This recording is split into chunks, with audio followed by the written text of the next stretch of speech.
Todos hemos escuchado alguna vez la historia de los caballeros templarios, los guerreros de la cruz, guardianes de Tierra Santa, famosos por su valentía, sus batallas épicas, su juramento de proteger a los peregrinos y su disolución bajo las llamas de la traición más imperdonable de todos los tiempos. Pero te prometo que nadie, absolutamente nadie, te ha contado la verdad. Una que esconde un llamado actual a formar parte de ellos. Porque los templarios no desaparecieron. No, amigo mío. Ellos siguen aquí, en las sombras, y te están buscando. Lo que estoy a punto de contarte cambiará para siempre lo que creías saber sobre la orden de guerreros más legendaria de la historia. Y si eres el adecuado, puede que termines uniéndote a ellos esta misma semana. Así que, quédate conmigo. Descubrirás los secretos jamás revelados de los caballeros de élite más letales del mundo. Al final, te daré los requisitos para unirte ahora mismo y ser el templario que siempre soñaste ser. Te prometo que vas a sentirte parte de la historia como se merece una leyenda de semejante magnitud. ¿Por qué? Porque yo soy el documentalista y esto es el pacto secreto de los templarios con Lucifer.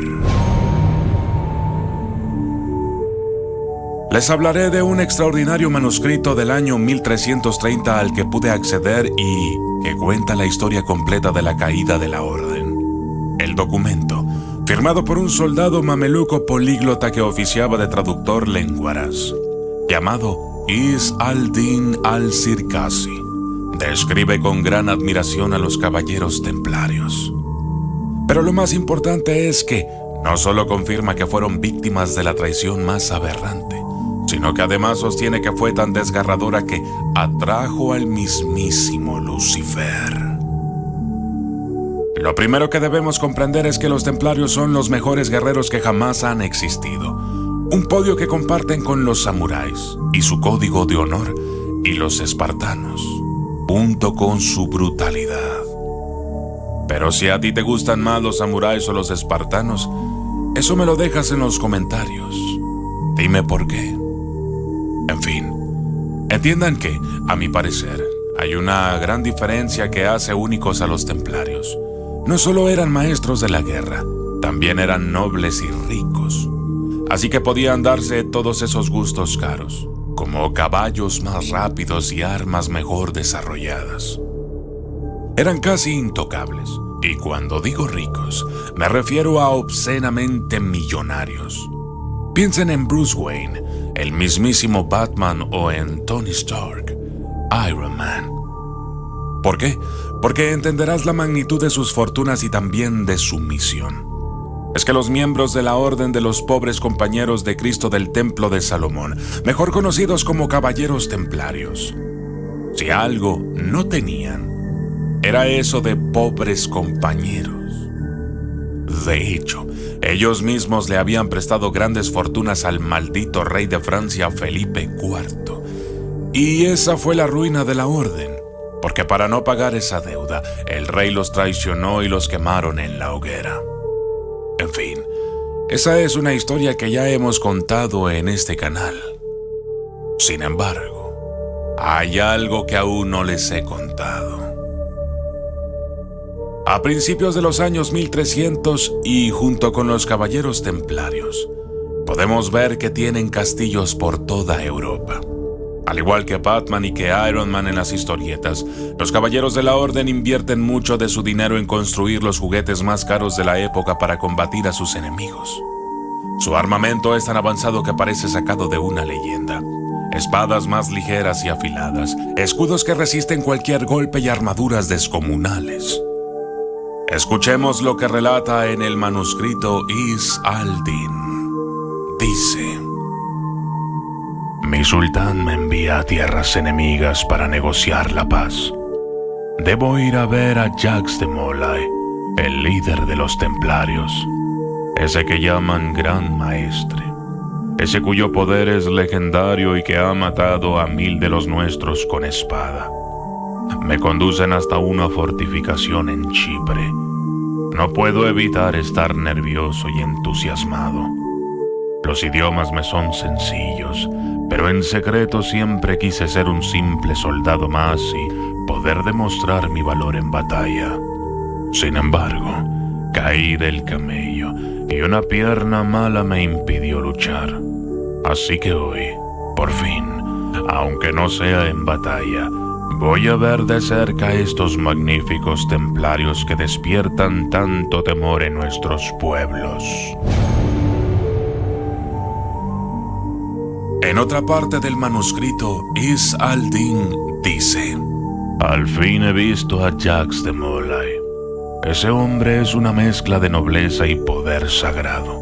Su armadura, una obra maestra de metal brillante, cubría su cuerpo con placas y cota de malla que parecían hechas por manos divinas, grabadas con cruces y símbolos de protección.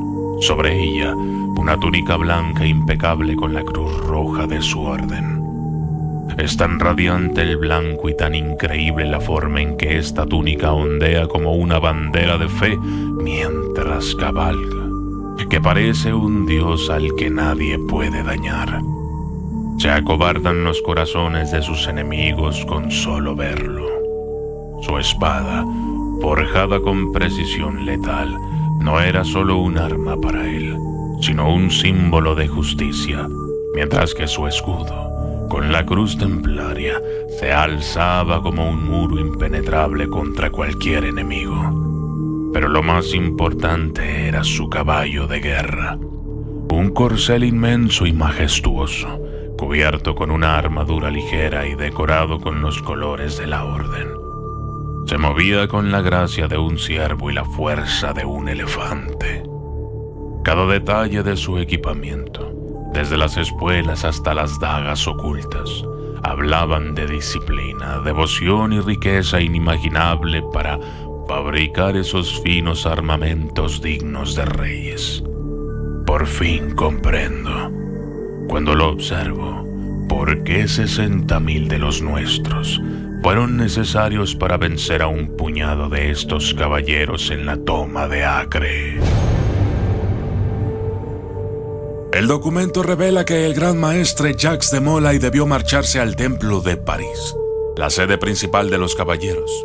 Izz al-Din, autor del manuscrito, se fue con él para continuar sus negociaciones y fue ahí cuando terminó como involuntario testigo de la traición más grande, de la aparición de Lucifer y del precio que pagaron los infames.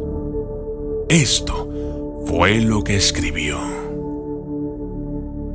Indignación insoportable. ¿Cómo es posible que un hombre tan honorable, un líder con principios tan sólidos, haya sido humillado, torturado y finalmente ejecutado de esta manera?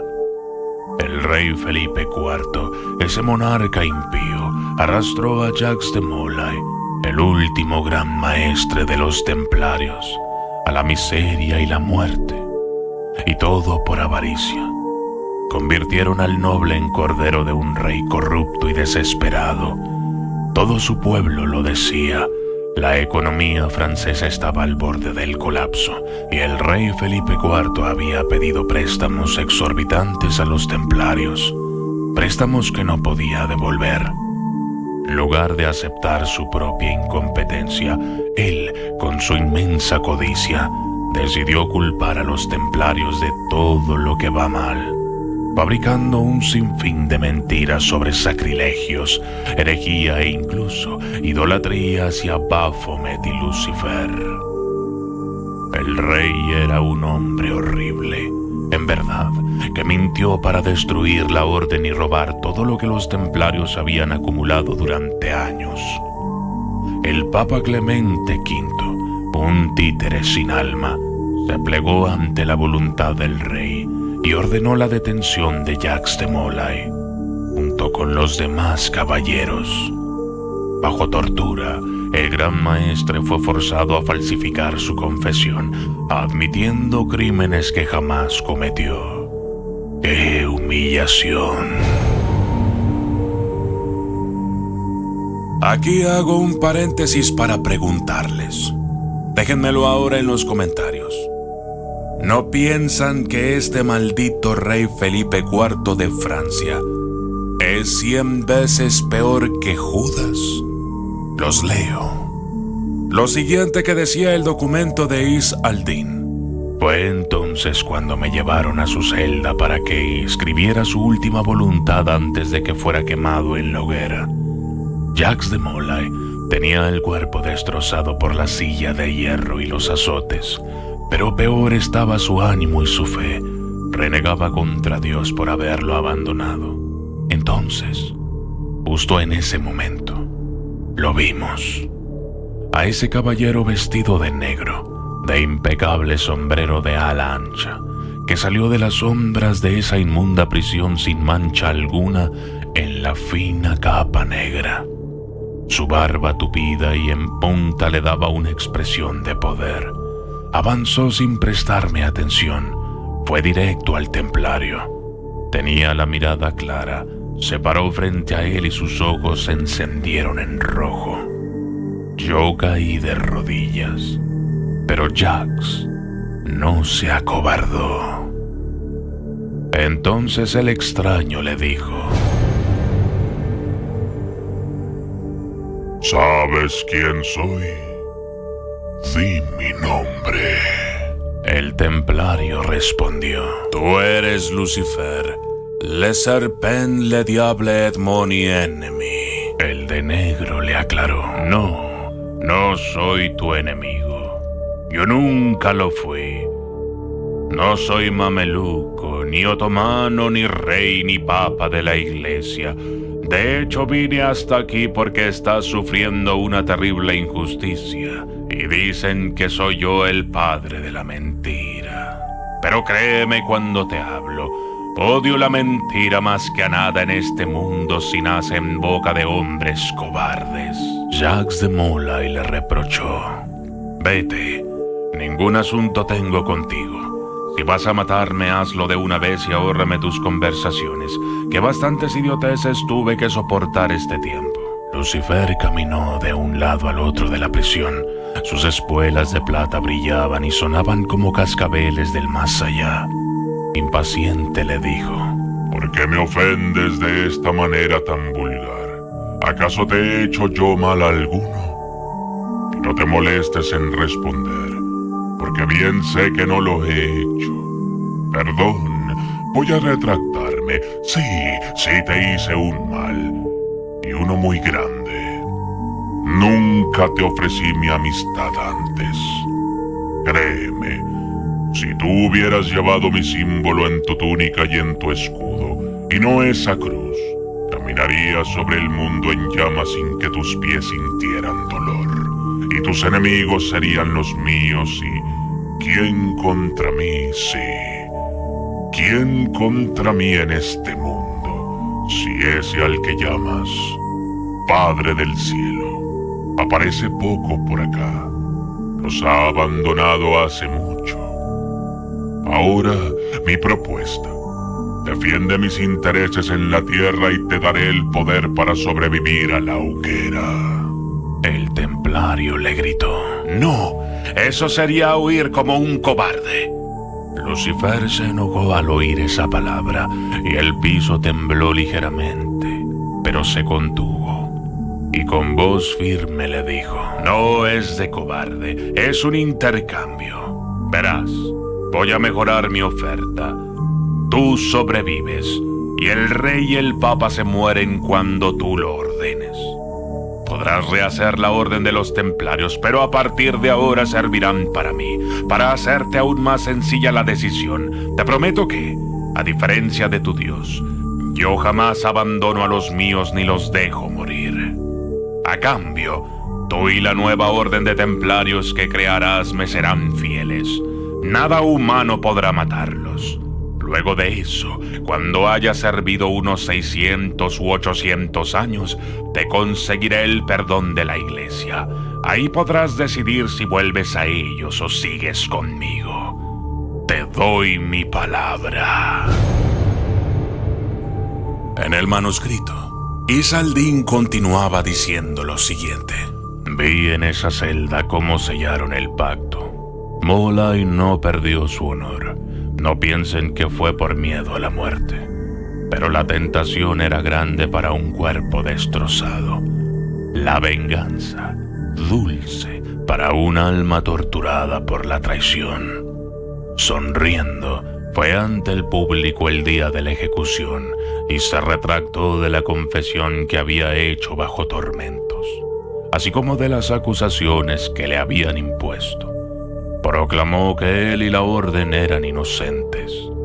Luego, en el último acto de dignidad, mientras lo llevaban a la hoguera cerca de la catedral de Notre Dame, ese fatídico año de 1314, Jacques de Molay no pudo contener su rabia.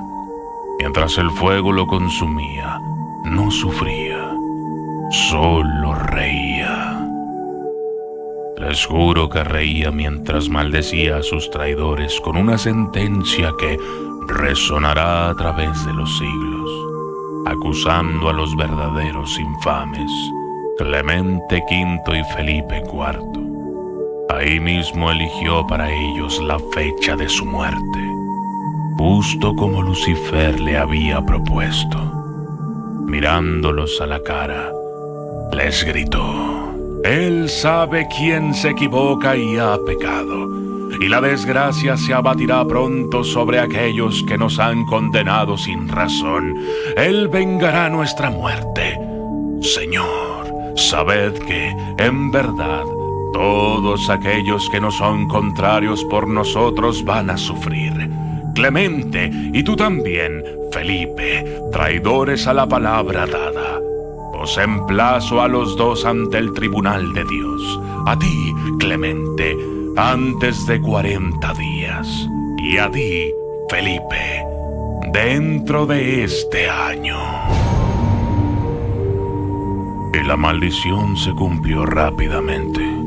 Clemente V murió poco después, el 20 de abril de 1314, de manera inexplicable.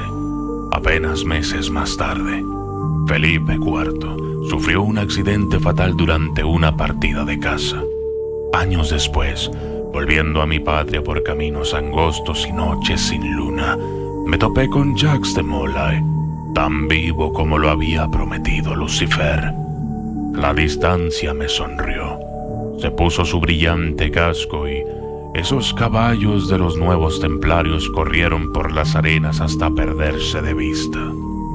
Sus capas seguían siendo blancas, y en medio del escudo aún estaba la cruz, solo que ahora parecía estar invertida.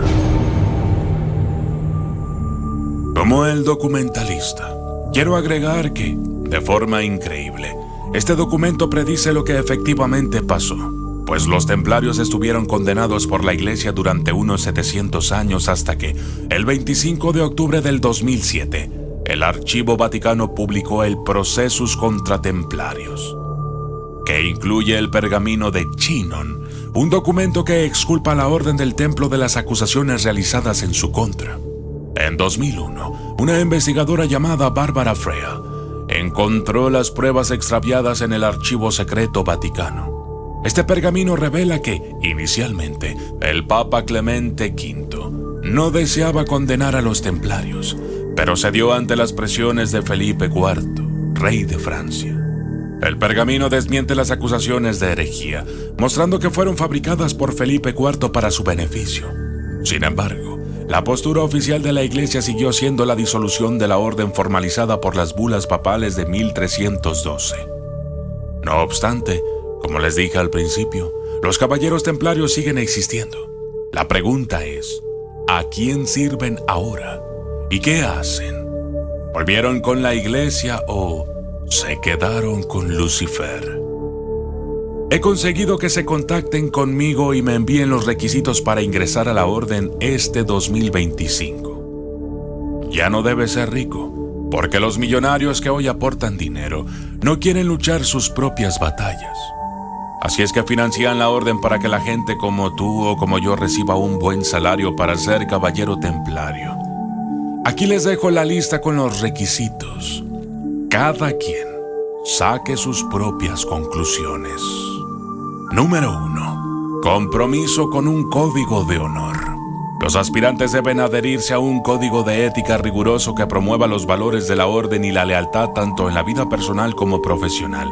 Se espera que sean solteros, casados o divorciados, pero no pueden ser viudos al momento de ingresar. 2. Entrenamiento físico y mental. Tener 30 años cumplidos y demostrar una excelente condición física, así como habilidades para aprender autodefensa y tácticas de combate modernas, incluyendo artes marciales. Se espera que sean hombres viriles y recios, con condiciones intelectuales suficientes para ser educados en filosofía, historia y estrategia. 3. Conocimiento de la historia y tradición de la orden. Los aspirantes deben entender la historia de los templarios, desde su fundación hasta su supuesta disolución, y comprender el legado tanto en el ámbito religioso como en el militar. 4. Compromiso con la defensa de los oprimidos. Los templarios deberán involucrarse activamente en causas justas, como la defensa de los derechos de los vulnerables que son adoctrinados para seguir a un Dios distante e indiferente a sus necesidades.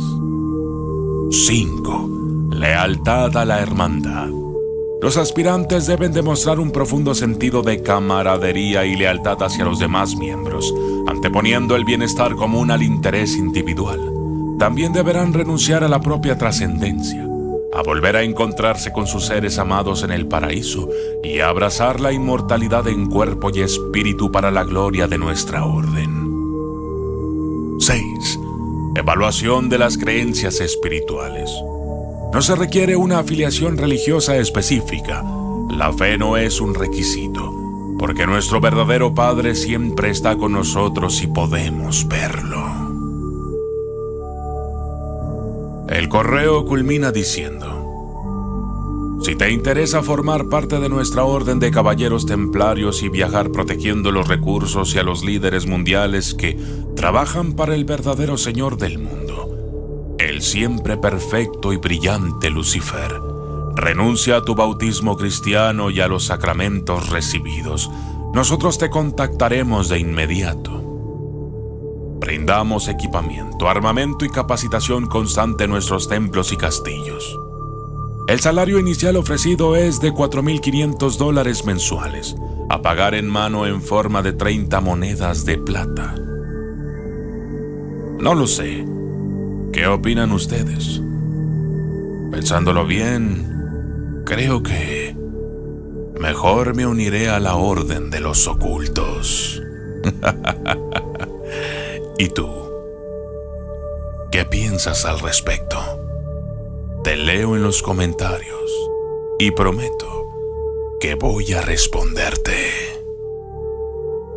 Yo soy el documentalista y esto fue el pacto secreto de los templarios con Lucifer. Saludos especiales para todos los miembros del canal: Norma Collado, Friba, Antonio Chantun, Sara Marrazo, Adán, Carlos Eduardo Medina, María Félix Martínez, Rosy, Héctor Bautiza, César Galvez, Carlos Chidi, Pierre Iván Rame, Edu Ochendas, Rosario Guisache, Amalia Contreras, Patrick Rosas, Lili Montes, Alan García, Juan Luis Bernias del Campillo, Will Rose, Jess, Erika Morales, Luciano Ezequiel, John Olivas, Lucas Mulhall, Gregia, Chris Alexander, Verónica Pereira, Eleonora Rossi Farías, Diego, Nubia Candú, Brian Barbe, Lorenzo Huerchag, Evelyn Dizo, Leonori, Tinela Vallecillo, Miguel, Jonathan Micael, Julio Vidal Radies de Sisa, Brenda, Ignacio, Juan Ramón, Dani Gardea, Rosalinda Velázquez, Álvaro Medina, Keimer Chávez, Jesús Mora, Jimena, Miriam Romero, José Balsino, Jonathan Pacheco, Lawis Calvan, Juan Jacobo y Carlos Montes. Gracias y hasta la próxima.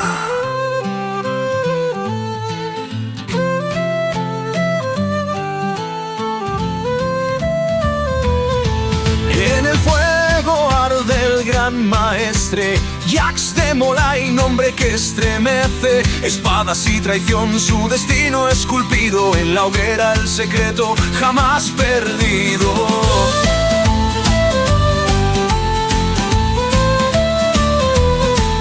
Fueron monjes y guerreros, fe y acero, guardianes del santo sepulcro entero. Los caballeros, un maestro, emblema sagrado.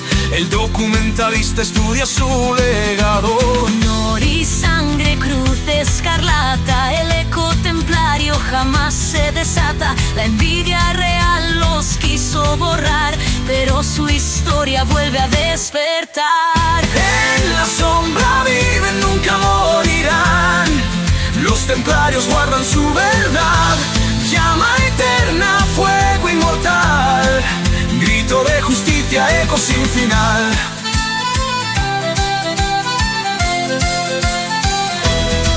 Bajo estrellas lloraron los caminos sagrados. Su fe marcó senderos olvidados. Estrategas, guerreros, banqueros temidos, traicionados por reyes pero nunca vencidos. Jacques de Molay ante el fuego miró, y con su maldición la historia cambió. Felipe y Clemente cayeron al fin.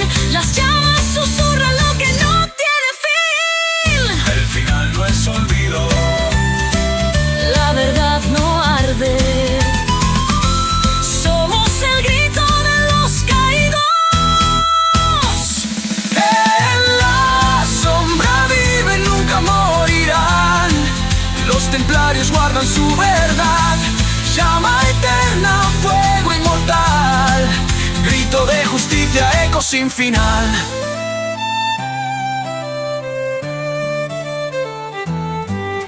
Maestro es como me nombran, y persigo la virtud.